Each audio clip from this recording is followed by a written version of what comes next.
Welcome to the Freebirth podcast, a supportive space for people who are learning, exploring, and celebrating their autonomous choices in childbirth. Together, we'll unpack truths, share personal stories, and claim our ability to birth freely and intuitively. Here's your host, Emily Saldea.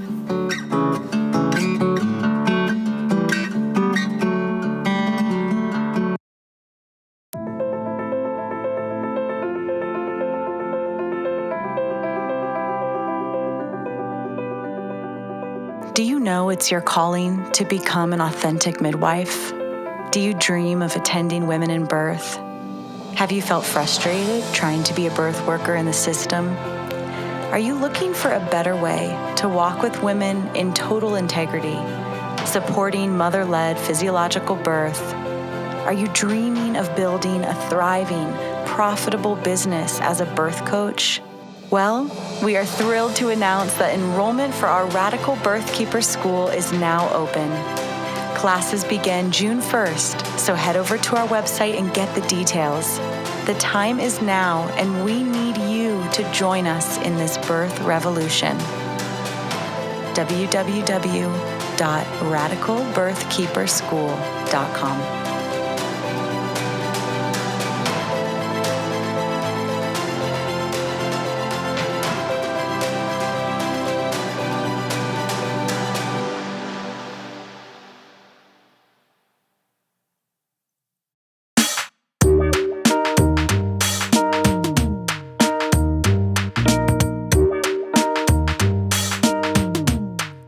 This week on the show, we have the lovely Leisa Masters, a radical birth keeper in Australia.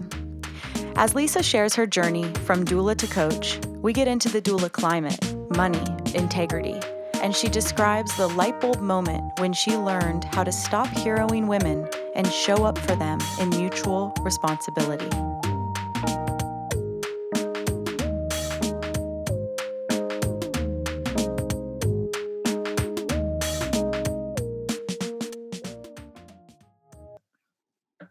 Okay, welcome, Leisa. I'm so excited to have you on the show today. Thank you. I'm really excited too. So this is a part of our Radical Birth Keeper series where we are following women from different countries around the world who have all left birth work in the system and are finding their way in a deeper form of being in alignment with their integrity. And so Leisa is in our community online in our Freebirth Society membership and has really caught my eye over the last year because, well, largely because I agree with everything that you say. And I was really impressed with when we had our interview for the space to just really impressed and relieved to see how much you get what we're talking about and have carved out your own space for this work in your neck of the woods. So yeah, I'm happy to have you on today. Wow, thank you. That's really lovely to hear. So let's just start wherever you want to start your story. I'd love to hear about what got you into birth work, and obviously kind of the highlighted part of this episode is going to be at what point and why and how you pivot away from your average doula role into whatever you're going to tell us about that you're doing now. So tell us about the beginning. Oh, yes, it's been a meandering road. So I didn't start necessarily with birth work. After my daughter was born, I was looking for community and I became involved in a local organisation that worked with birthing women and mothers. And I became really interested at that time in postpartum support. I had felt very well supported postpartum through my community, and with wisdom that amplified my own sense of self around how to care for my baby. And it felt really amazing to have that. And I wanted to, as best I could with what knowledge I had at the time, try to emulate that. So that was my interest at the time. I had had a traumatic birth and was grappling with all of that. How long ago was that? my daughters are about to turn 10. Okay. So it feels almost unbelievable that it was that long ago. So I didn't want to attend births. I was absolutely not ready. I knew within myself that I had a lot of anger and trauma and sadness, and it wasn't an appropriate thing. So I was definitely staying in that space that I felt good about, which was the mothering space and support. And so that's where I dived in, and I stayed and worked within that, or volunteered within that organisation for quite a few years. And I started doing my postpartum work, and I really loved that, actually. And then I started getting contacted from women in the community to see if I would attend their births and work with them as a birth doula. And I kept saying no. And then Wow. at the same, I just really felt it wasn't right for me to do that. I would get this sensation in the pit of my stomach that was just no. Mm-hmm. It was a very clear message to me. However, at that time, I was working through the experience of my birth and processing it with a very clever, reflective mentor around that. She works in that space. And as I did that, I then had a woman approach me just as I'd kind of come out that other side. And it was the first time I hadn't had that really strong no. And I rang one of my really good friends, the friend who had actually helped me and supported me in my early mothering days. And I said to her, someone's asked me to work with them to attend their birth. And I don't feel so bad about that anymore. And why am I saying no again? She said, I don't know, just say yes.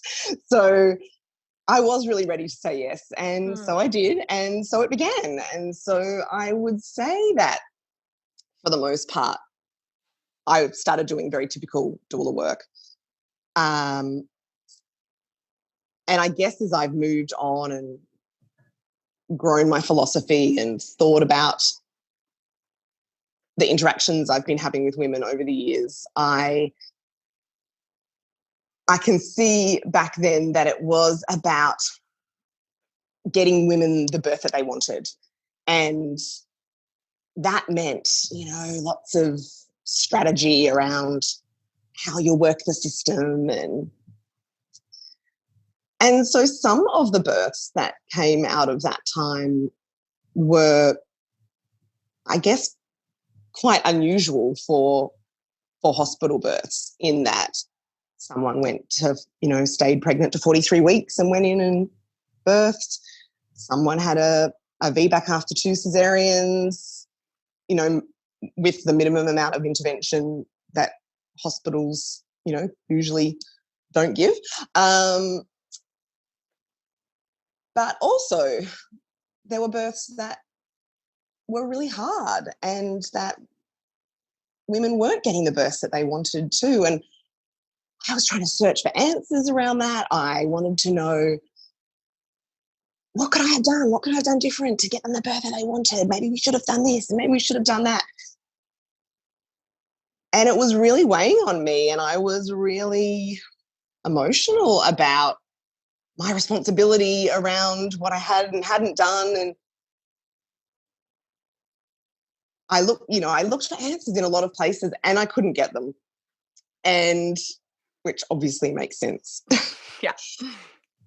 But I wasn't necessarily ready to receive that information at that time. I wasn't ready to say, sometimes you just can't get them when you're in a certain environment.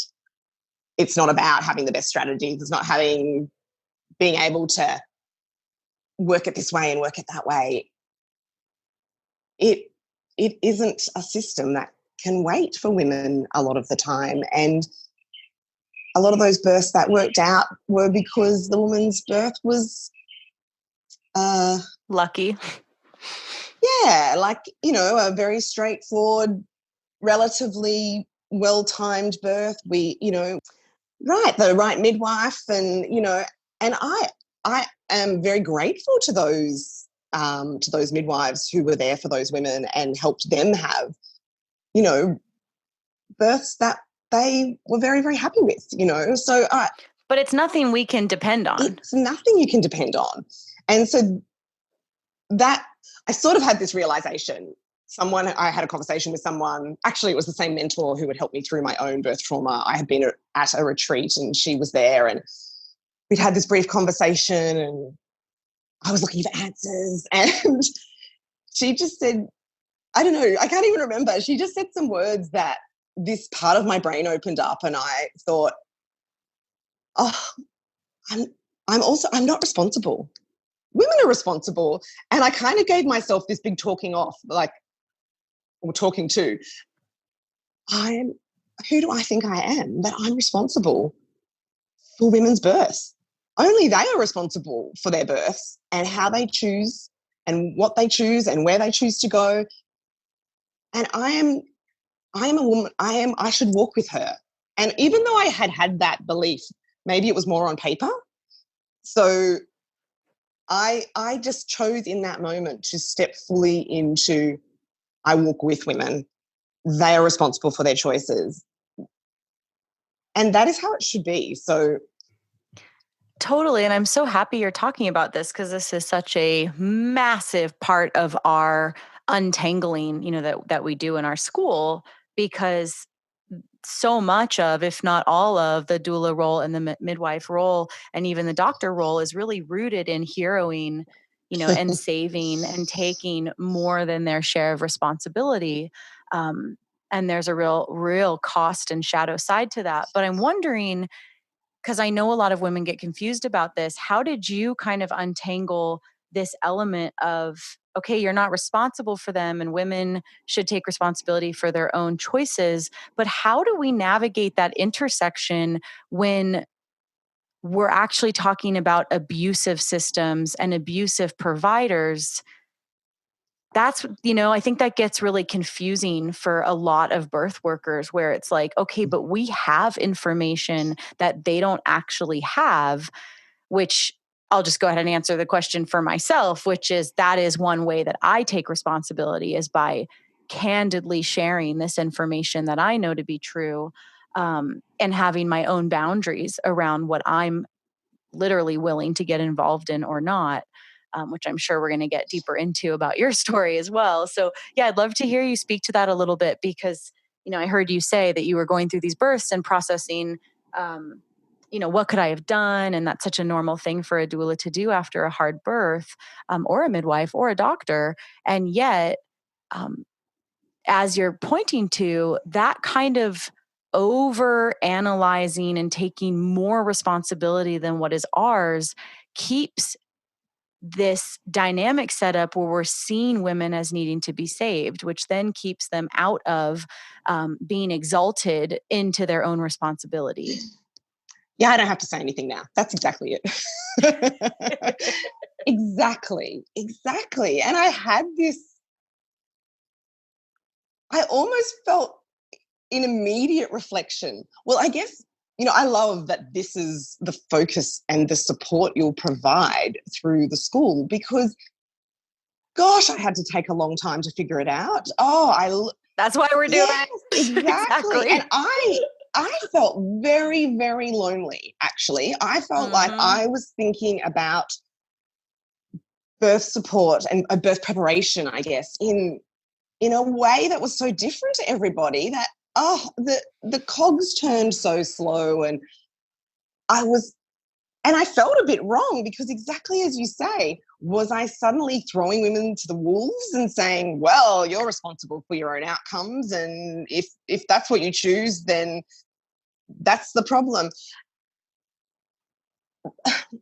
What I tried to do, and I think what I've been successfully able to do, is have the candid conversations that you mentioned, and talk to women with integrity about they're in charge of their choices. But what I discovered through all of that was, even when you say, but let's look at the statistics and let's look at these stories and let's look at what women are saying about their birthplaces, women would still, oh, yes, but maybe I can do this and I can do this. And so what I started to recognize, and I think I started to hear the unspoken words in the conversations a lot more, because I was no longer thinking, oh, how can I get this for them? So I became so open to hearing the things they weren't saying or the way they were saying things. And it became really clear to me that women didn't have the skills and experience to actually make those independent decisions for themselves, because we've been so socialized to please people,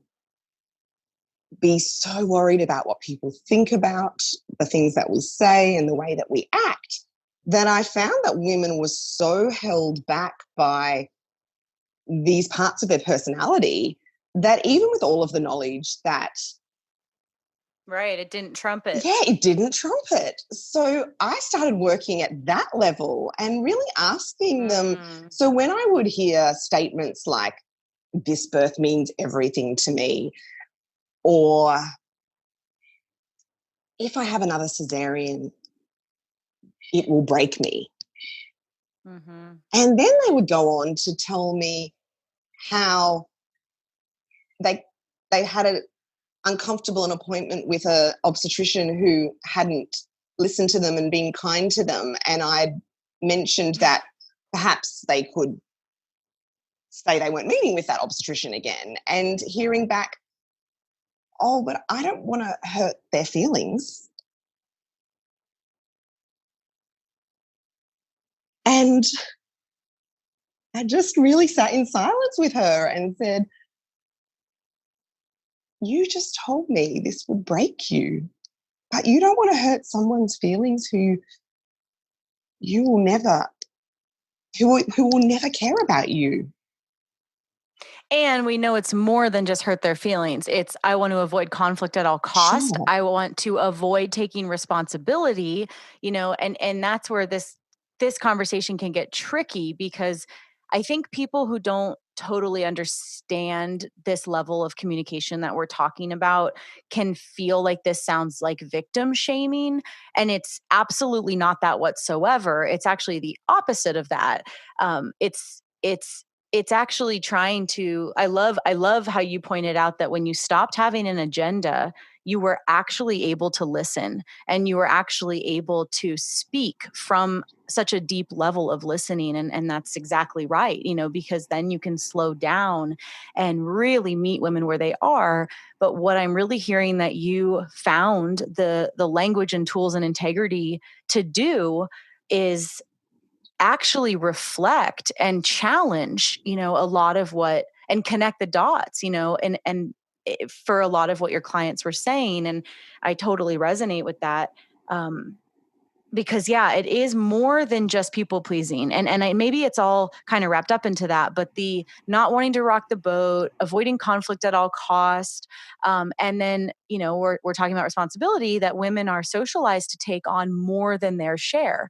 So at all costs, like my discomfort and my, the risk of my second C-section, or even the risk of me being broken, or the risk of me being humiliated, is so deeply internalized as worth it to not rock the boat or make things complicated or switch OBs or have to have that talk with your husband. It's just, like you said, it's so deeply ingrained in the female species worldwide that's exactly right. That is where we have to start in the conversation and reflect, wow, I heard you just say this. And then I also heard you just say this. And this is where I think we're getting into some of the most magical conversations here of what women can do for each other, because deep listening without an agenda matched with the courage to speak in candor, that is what lifts each other, into taking responsibility for ourselves. Yeah, so much. And I agree, the magic happens. And it's interesting to me that it almost starts immediately. Mm-hmm. And it's as if we're smart people ready for this. Right. And often women will say, I guess it's just never been framed for them in that way. And so right. they hear it, they hear themselves, they hear the way they're devaluing themselves, and they're just not having it anymore. And it doesn't mean they instantly become these, ferocious, powerful women. I mean, I'm always saying, and it's probably, maybe it's off-putting too in the words that I use, but it's true. It takes a lot of work, but when women can see what will happen it never stops. It's not the end of the work. It's just the beginning of the work. But when they do the work to uncover these layers and reflect on their own actions and behaviors and the way they most especially interact with other people and the way they place themselves in a hierarchy with those other people. Mm-hmm. Yeah, that's something to see. Yeah, it's a total reclamation of self. Mm-hmm. And for most women, it's the first time, Mm-hmm. and part of why I'm drawn to this work and this specific, intersection or rite of passage of maiden into mother is there really is no time that I've observed where a woman is most ripe for transformation.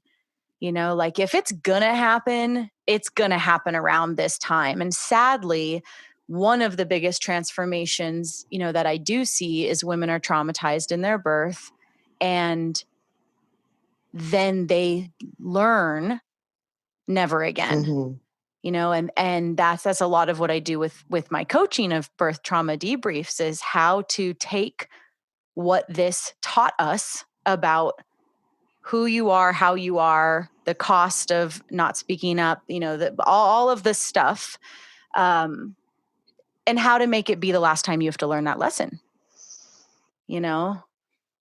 because we can and we do transmute our trauma into power. And I see women do it worldwide all the time. It's one of the most beautiful things. And obviously, another side to this is that I hope that the more we can support women to transmute their energy into power without severe trauma, and without being raped of their birth and having that story at their children's backs. Like, yes, that is one way to do it, and that is what it is. It's totally valid. It's happening all the time, and all of us, I'm sure, could agree it would be preferable that women weren't having to first be traumatized to step into their power. And so this rite of passage it's just so rich because, it's been my line of work since I was a teenager. So this is just like what I know. But, seeing women be like so fierce and protective for the first time in their life, saying no to their abusive partner for the first time in their life, standing up to their super possessive mom, for the first time in their life, setting boundaries for the first time in their life, and watching that happen. And, me and you and these other amazing women around the world holding this, fire, just being like, yeah, yeah, yeah.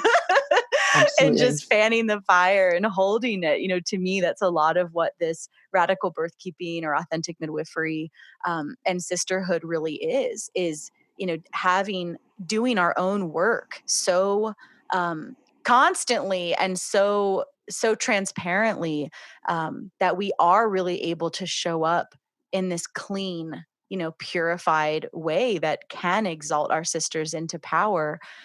But that does kind of mean we have to be powerful first if we're going to be the lighthouses, Mm-hmm. right? So that is this evolution of our own journey of birth work, our own journey in our communities, our own journey as women and mothers, and how do we transmute our own trauma into power, and how do we get the courage to use what we've learned, and really speak against what everyone else is saying most of the time. Yeah. Right? And it's scary. It was scary for me. A lot of the things I'm talking about with the women I work with, I have been through it too. So I'm not coming from a place of, I know how to do, I'm all of these things and you should be it too. I'm like, I've walked through it as well. I had to deeply take responsibility for the parts of my birth that harmed me and my daughter and work through that so that I could then do the work. But still I fell into the trap somewhat of not doing the expected work, I guess. But I'm so glad that, I could see into this space of doing something differently. And I've evolved probably slower than I would have liked through the work, through, as I said, through feeling quite lonely in it. And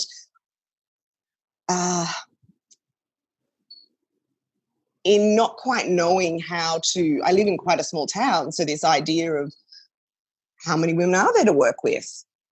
Do they want to work with me? I know for some it's probably too much for them. They're not ready to do that work, and it can be really confronting to do the work.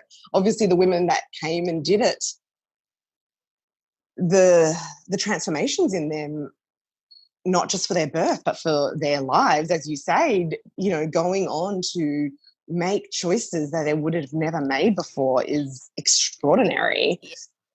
Yes, and I think that's a big takeaway from this conversation is there's so many birth workers out there who have it backwards, who are saying, oh, well, I'm doing this because there aren't women who want to birth in power. I'm just responding to what the community is doing. And that's totally wrong, in my opinion. Yeah. I think that, what the way that, the whole point of, I use this analogy of a lighthouse all the time. What is a lighthouse? A light that's bringing, people home. Right. And so this idea of you doing the work yourself first, coming up with, what you're offering, what you're putting out there, and what light you are radiating out, so that the right women who are ready for that message and who are ready for that work, they know where to find you. Mm-hmm. Right. And that's the way I really think we all need to think about it. I mean, obviously that's what I'm doing, right, with this podcast and with everything else. And that's what you're doing and the other birth keepers that we've interviewed for this series, and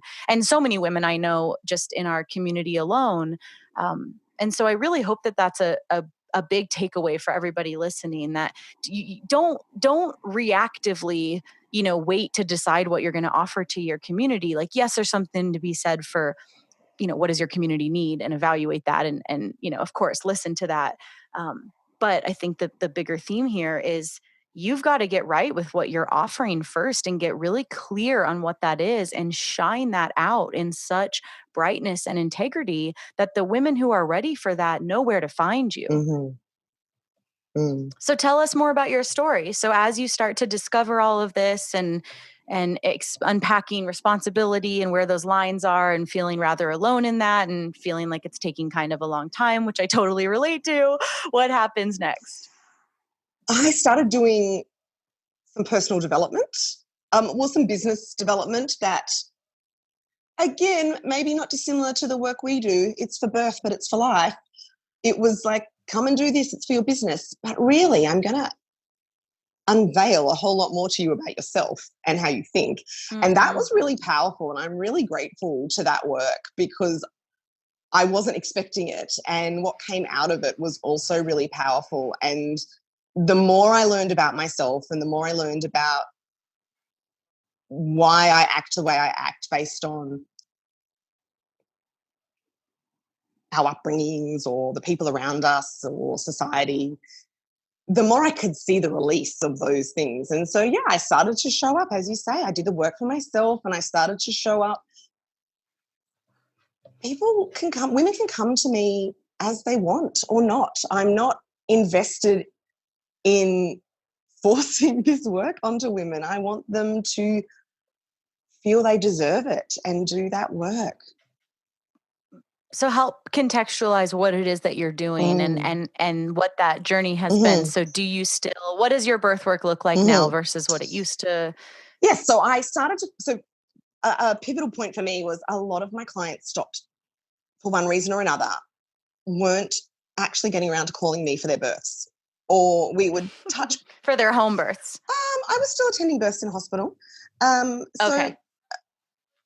Just a lot of them across a whole range of birthplaces we would touch base during labour, and then, next minute there were babies born, and they were going into hospital feeling like they were able to communicate and make decisions from the work that we had done around that on their own. They didn't need me to come in and stand next to them and make, say what they needed. They knew how to do it because we had highlighted why were they going in the first place? I speak with candor about, as you say, about what it can mean to birth in industrialized maternity systems. And they need to make ultimate decisions about what that means for them. And so I had a range of women choosing different things. From the beginning of my work, I have attended unassisted births. And up until now, I'm attending unassisted births. So, but also then that just really highlighted to me that women, they were all powerful to make the decisions for themselves, whatever that looked like. And that wasn't up to me to say that was the right or wrong for them. They got to step into that space for themselves.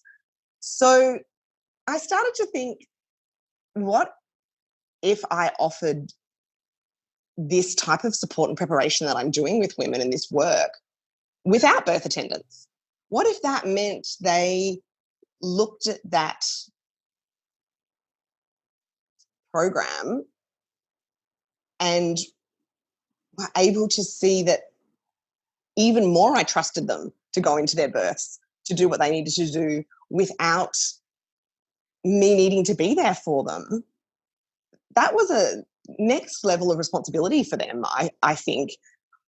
But I was also really aware that who's going to choose this? There's such a... I live in this small town. How am I going to make this work and earn a living and keep, to do this work, I need to make a living. I'm valuable. So, I want to be paid for my work, and I want to be paid well for my work. I think it's really amazing. Whoa. No. That's another whole conversation, right? God. So, and that's so common, right? I mean, just to quickly segue into this, it is astonishing to me that so many women pay thousands and thousands and thousands of dollars to obstetricians, and then when they suddenly feel like, I'm really nervous about my birth, I want someone to come and talk to, I'll get all these messages. And then when I say, sure, do you want to book this consult with me?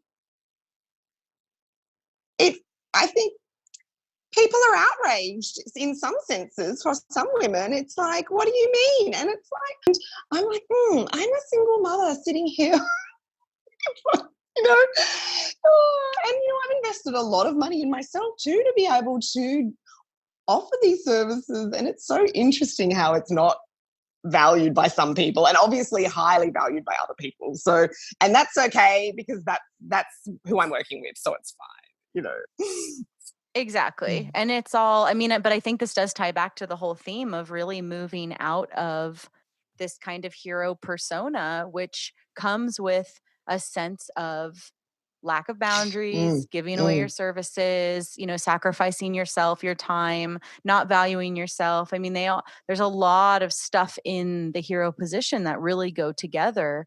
I get contacted all the time for, people thinking they're the exception and why they should get this or that I offer for free or discount or whatever. And, I deal with it literally every day. And so it's been a really fascinating, just kind of like, I don't know, like intake curve to just watch that flow. And what I try to remind myself is that most women are treated like they should give everything away for free. So if they're treating me like that, they're treated like that. And so they are unconsciously perpetuating this super gross, misogynistic, degrading concept, right, of expectation of my time. And at the same time, that our time could be valuable in the sense that they want it, but not valuable to be in reciprocity. And so, yeah, I really like to see it as a beautiful, beautiful vetting tool, right? I mean, because anyone who doesn't value me is going to ask it for free. Right? One of the first things I did when I put some boundaries in was it's very common for doulas to offer free first appointments. And I decided to stop that. If someone wanted a first appointment with me, they paid for it because And let's be real, all doulas that interview, it's like a free 2-hour coaching session. And I started working out that what I was offering in that session was super valuable just from the philosophy that I have and helping women see things differently. I just decided, well, I'm going to offer this for paid. And other doulas I will still do a phone call, an initial phone call with women who are interested in working with me, but I won't get in my car and I won't drive to their house. And even now I offer something as an initial contact, but I have really strong boundaries around that. And I think it's important. But other doulas, birth workers were really shocked that I was doing that. So it's so interesting to see what comes up, I think, when we are heartfelt, we're doing heartfelt work, with boundaries. There's an expectation that we don't have boundaries, and that is wrong. And exactly. I have boundaries, and I need to walk that talk because the women that work with me, they need to have boundaries. So Well, that's exactly right. I've had so many women reach out to me for, advice. And then I respond and say, I'd absolutely love to work with you. You can do all of that. You can access me through a coaching session. Here's the link to schedule. And, lots of people book, lots of people don't. And every now and then I'll get a response that's like, wow, at first I was really put off that I had to pay you to access your advice. And then I thought about it, because they expected me to sit there and write an hour and a half of an email of my brain. I mean, come on, that's insane. But anyway, they don't think that's insane. But I've had quite a few women respond and say, oh my gosh, in you setting that boundary and not doing it, I realized not only how much I asked that of other women, but how much people ask that of me. And it was like a light bulb thing, meaning takeaway, exactly what you said. Us setting our own boundaries with our clients and with everyone in our life shows other women that it is okay, and that we get to all be in reciprocity, and that you get to set boundaries just like I get to set boundaries, and we all get to live in a world where we set our own boundaries. It's like, oh wow, fucking light bulb. It's exciting. So I want to shift the conversation a little bit into the climate of free birth in your state in Australia, and just what you observe and what you see, because you've been attending unassisted birth from the beginning while also totally having a foot in the system. I'm just so interested in your kind of take on the climate, and particularly with anything you want to share of if you have noticed an increase of home birth with coronavirus now being a part of our fabric of society right now. And what's like the climate of free birth? Is it super vilified? Are there illegal midwives? Are there, tell me about it. Oh, home birth in Australia. I started my work right at a turning point in home birth in Australia. We had lots of legislation introduced that really changed the landscape for home birth with independent midwives. So I've always worked in a climate where it's been a lot trickier to have home births with midwives that are not somehow tied into the system in some ways. Even if they're independent, we have a a set of guidelines that they need to, which is everywhere, to adhere to. However, it's really, really strongly overseen. And so the second a midwife steps out of line, it's really, really punitive. So even if... So then, wait, what does it mean to say independent? There's nothing independent about Sure, that. only in the sense that they don't work for hospitals, I guess, or... but they're still totally registered and totally have a set of rules and regs to follow and are totally monitored. So do they chart?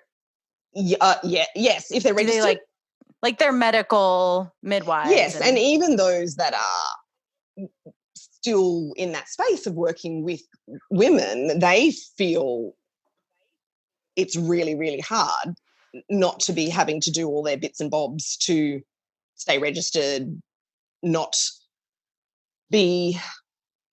have the eye on them, and very quickly it turns that midwives are suspended, that all of their clients on their books suddenly can't have them. So it's a really hard thing for midwife, like a line to walk to work, serve women, serve the registration. I wouldn't want to do it. So it's really tricky. So thus we have seen the rise in free birth for sure. And I won't talk about my state's very small. So I guess generally just across Australia. In my state in particular, we don't actually have any independent midwives in the sense of whether they're, they are registered. So we don't actually even have them. So, so free birth has been rising over the years.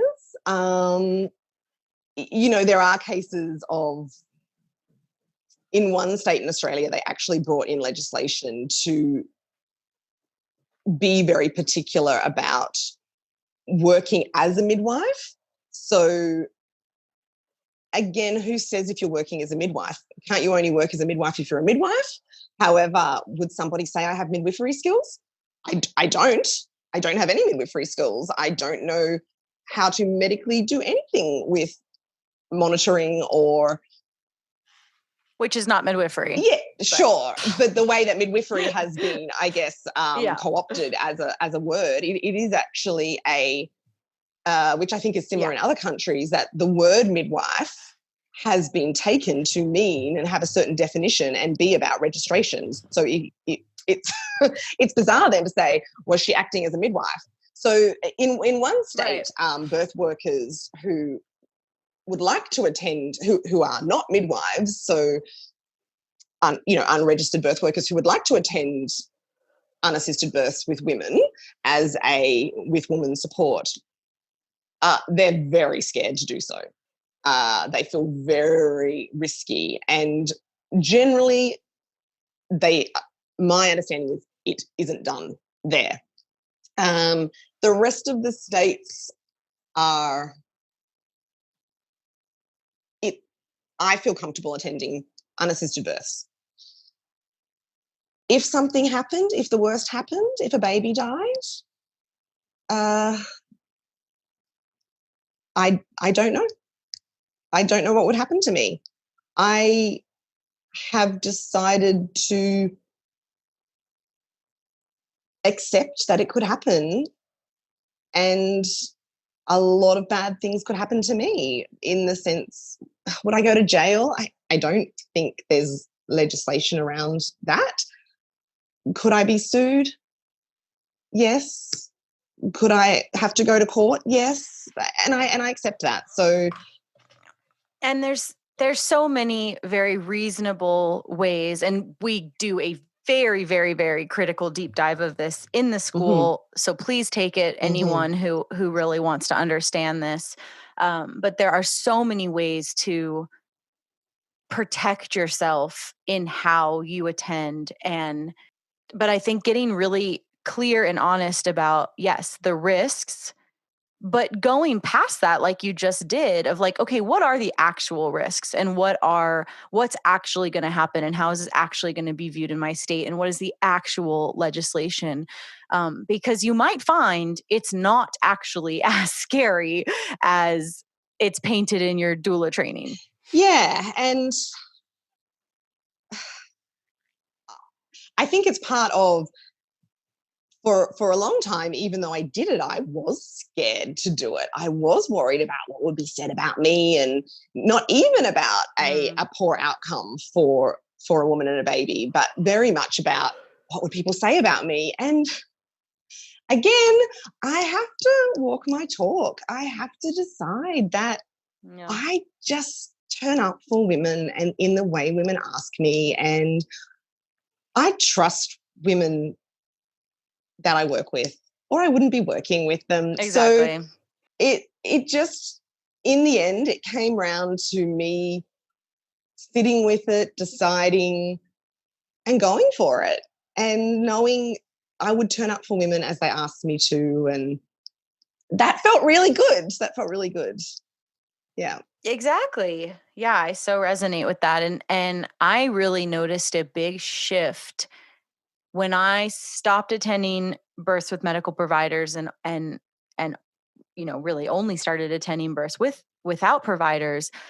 Who the people were and how it felt with them was really obvious when it was on. And when it was on, it was full body yes. Like, I trust these people trust me. We are all very clear on whose responsibility is whose. And it just, every birth I've ever attended without a medical provider has felt so clean and strong and in such deep trust. And it's really about the evolution of me getting clear on where my responsibility lies and being able, like we said, to speak about that in candor, and then creating a reciprocity based, trust based relationship. And I mean, if you have that, that's about the strongest protection that there is.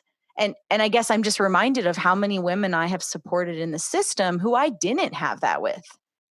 It really asked me to up level my integrity as and it's all inside out work, right? Like, the more you up level your integrity, you're assessing and evaluating everything in your life. So I don't know which came first really in this. It kind of happened together. But that is a good point and a good thing to kind of point out here, because it does feel risky and scary in a way, but you want to make sure that risk and fear is like accurately placed in the right places, like going against the medical paradigm, standing up for women, like standing with women, like this shit's fucking risky. I'm not ever going to act like it's not, but the actual trust between you and a woman you walk with and serve, if you've got that, Emily, how can we trust women to birth if we don't trust our, to do anything, if we don't trust our relationships with them? It's just right. I see so much fear from so many birth workers around attending births with women, and there's even lots of discussion around if they look like they're going to birth at home. I've attended births where women had no plans to stay home and birth unassisted, and yet babies get born. And I'm not going to call an ambulance on that woman. She's got family if they're concerned. I mean, I like to think that the work I do with women has them very trusting of their process to birth and all of that side of things. So, but yeah, just this idea that we would go in and act like that was naughty. Oh, yeah. So all of this is complex. Like, it takes constant sifting through, constant checking in. What am I really afraid of? Is that even real? Am I afraid of what other people are afraid of? And, that constant sifting. Well, that's such a good point too. Right. Because if you haven't done that work and you show up at a birth that maybe was intended for the hospital, or the midwife was supposed to be there and they're not going to make it and the baby's coming, if your nervous system is already oriented to trusting birth, trusting women, knowing where your line of responsibility is, seeing this as a normal, largely safe and self-protective event. If you're already deeply oriented to that, how you show up in that space is such a beautiful contributing factor, right? But if you show up like a lot of doulas show up, where they're scared for themselves, they don't know what this means for them. Does this now mean that they have to be a midwife? Are they supposed to catch the baby? Are they supposed to assess the baby? Just that layer of just quick sabotage is where we need to really take responsibility. And if you're a new birth worker, really thinking this out and getting right with placing your risk and your fear and your willingness and your responsibility, like all in the right compartments, It's really important. And when we show up for women, we need to do our own work. Absolutely. And I don't care where anyone's birthing. I don't care if they've decided to leave their home to birth somewhere else. Our conversations absolutely center often around what happens if you decide to stay home? What happens if your baby comes out? Do you want to be frightened by that, or do you want to rock it out? How is it for you as a birth worker who sees normal birth and undisturbed birth and then also is willing to go to the hospital? Tell me about that. So I wanted to stop offering birth attendants and just offer this really incredible work that was happening and that I could see happening with women during their pregnancies.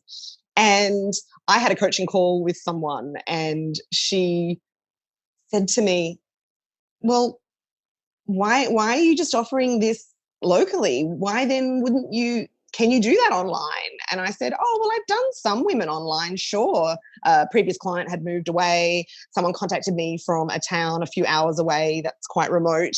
And I had done this work online. So she said, well, you could just do it online to a wider audience, which initially freaked me out.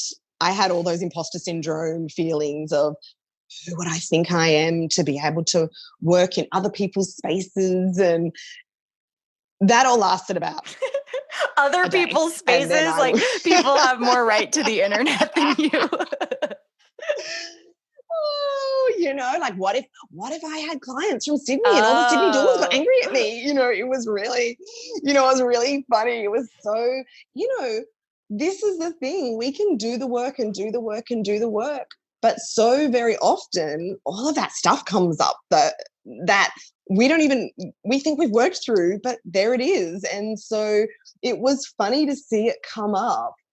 And one of the things I feel is really important for me to be able to live my life is having a really amazing circle and community of women around me who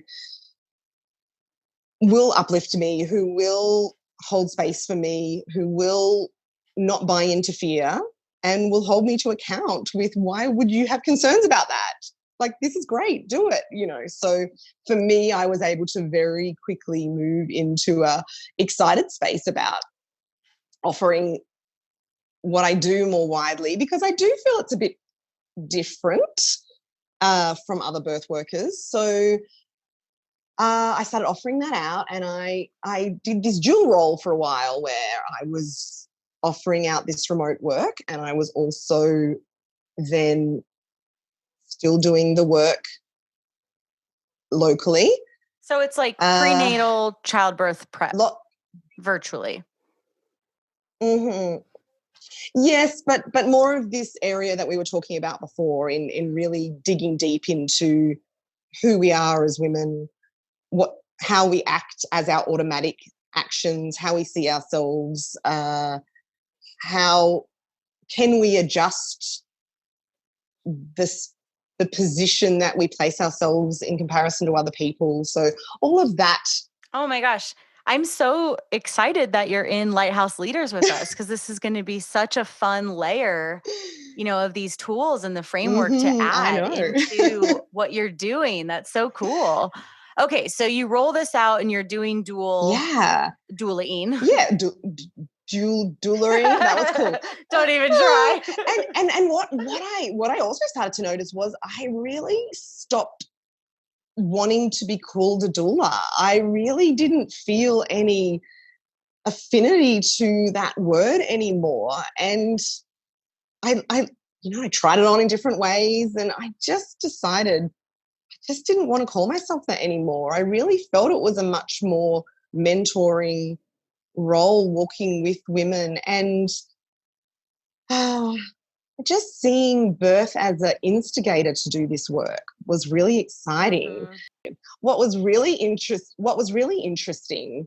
was that the women local to me who started working with me actually started to choose the no birth attendance.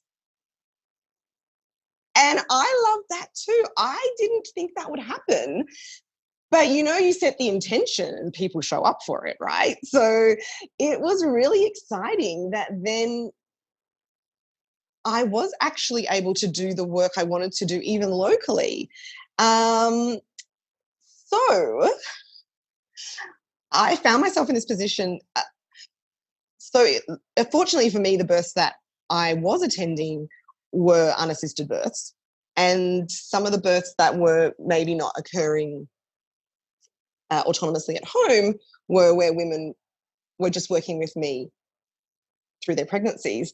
And so I just had this beautiful space. And so this is actually quite recent, where I just decided that's it, no more.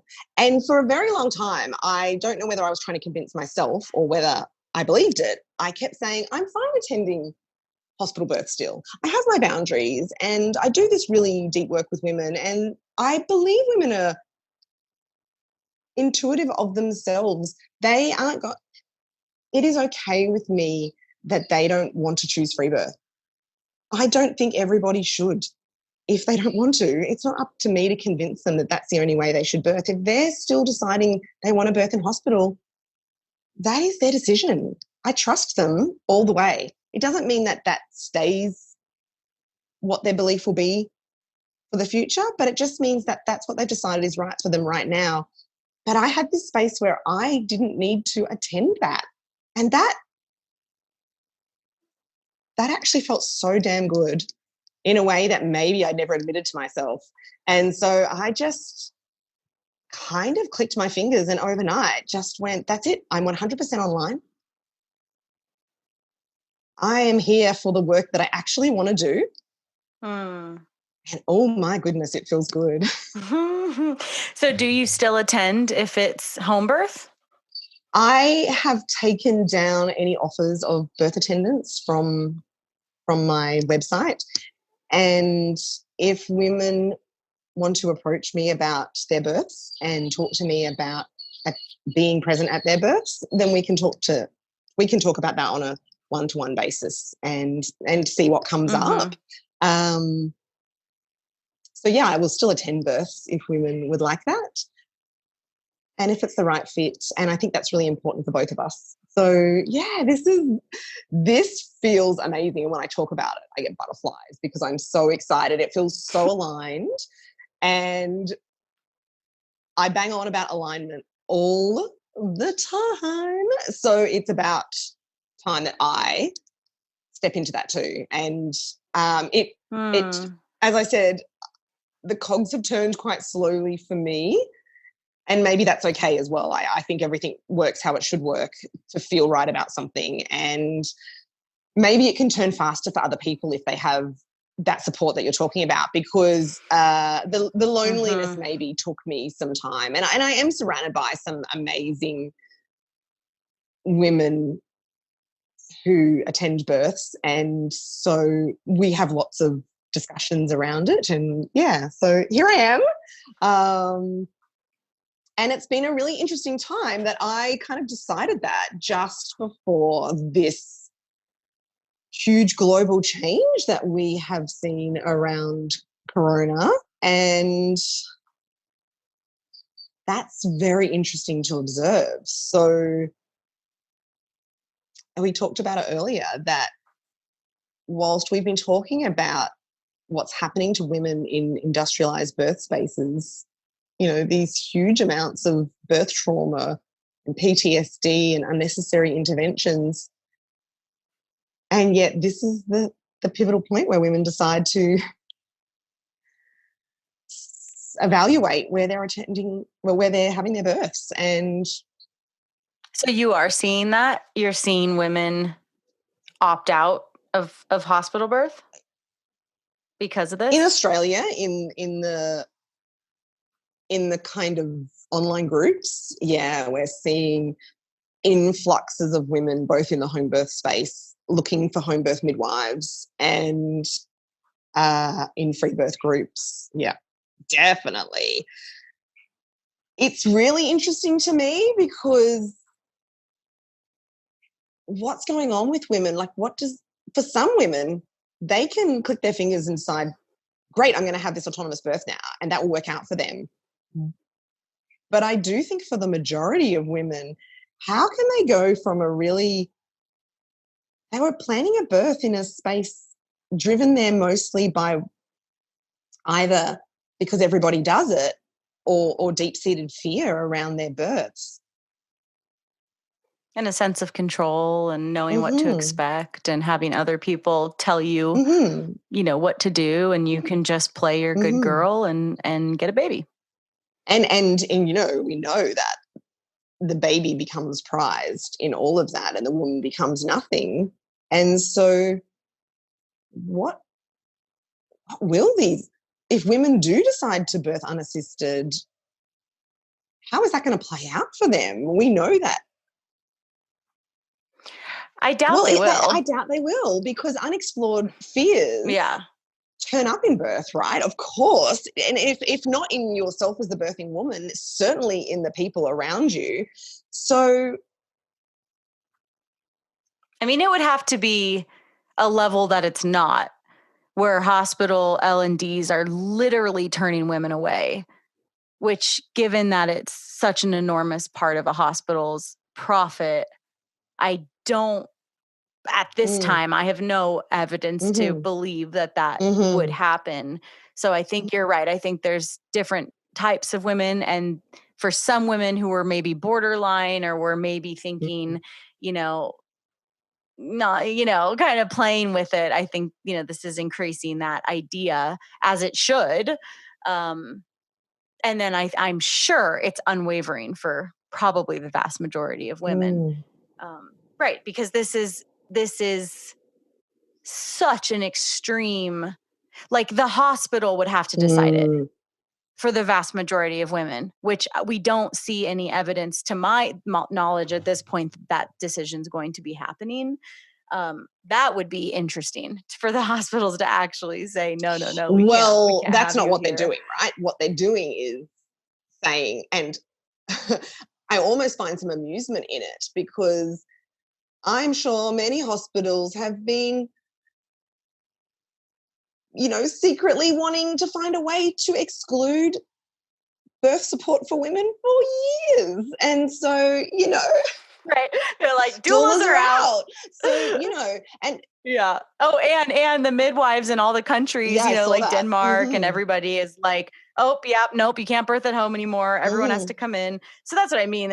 There's not really, I don't actually see this going in the direction of like women in droves choose unassisted birth. I don't think that's that likely, because I think if women were going to choose it, they would already be choosing it. And, there is absolutely media saying that exact line, though, here in Australia. Women choosing free birth in droves, concerns, concerns women are choosing free birth. Is that actually happening? I think women are exploring it because they're scared. Again, women are always scared. They're scared of, they are actually choosing hospital birth, but always scared to choose hospital birth, which is why they hire doulas. Exactly.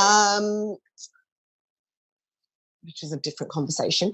They're scared that their doulas can't come now, although actually I'm seeing that that's not true. There is a lot of, it's true here. Yeah, okay. There's guidance that it's true here, but I have heard many doulas saying still absolutely going in and it's fine and no one's saying get out. So, yeah, it's an interesting space to watch, but everything is turning on a dime here very quickly. So I don't know that it won't be enforced. We have I think our health system is different to the US in the sense that we have public hospital systems. So we already had a lot of restrictions in private hospitals, which I've never attended births in the private system here. That has actually always been a boundary of mine. So they don't welcome extra birth support anyway. So it may be that because of the public system where women potentially, should have rights. I can't even have this conversation. I know, right? We can't even say it. It's like, just erase this conversation because there's no way to articulate. Of course, they have rights, but they don't have rights. So, right, exactly. So, yeah, I see an interest. I see the conversation. I see maybe an acceptance of unassisted birthing as a response. And I like that. I like that the conversation's widening. Totally. I noticed it anyway. I noticed that in maybe the past year or two, not very long, but I started to notice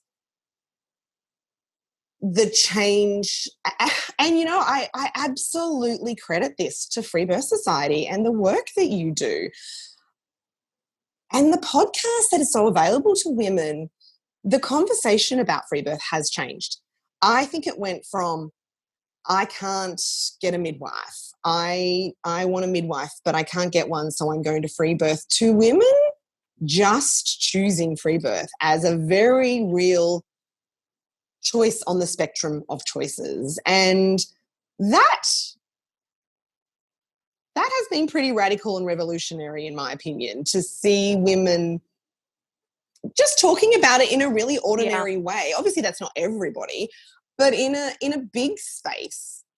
I love that. I'm even seeing it me too. I'm even seeing it as like on doula websites and stuff where they just add that that's one of the things they attend, just in the last year or two. There's definitely a normalization happening in some communities of women around the world.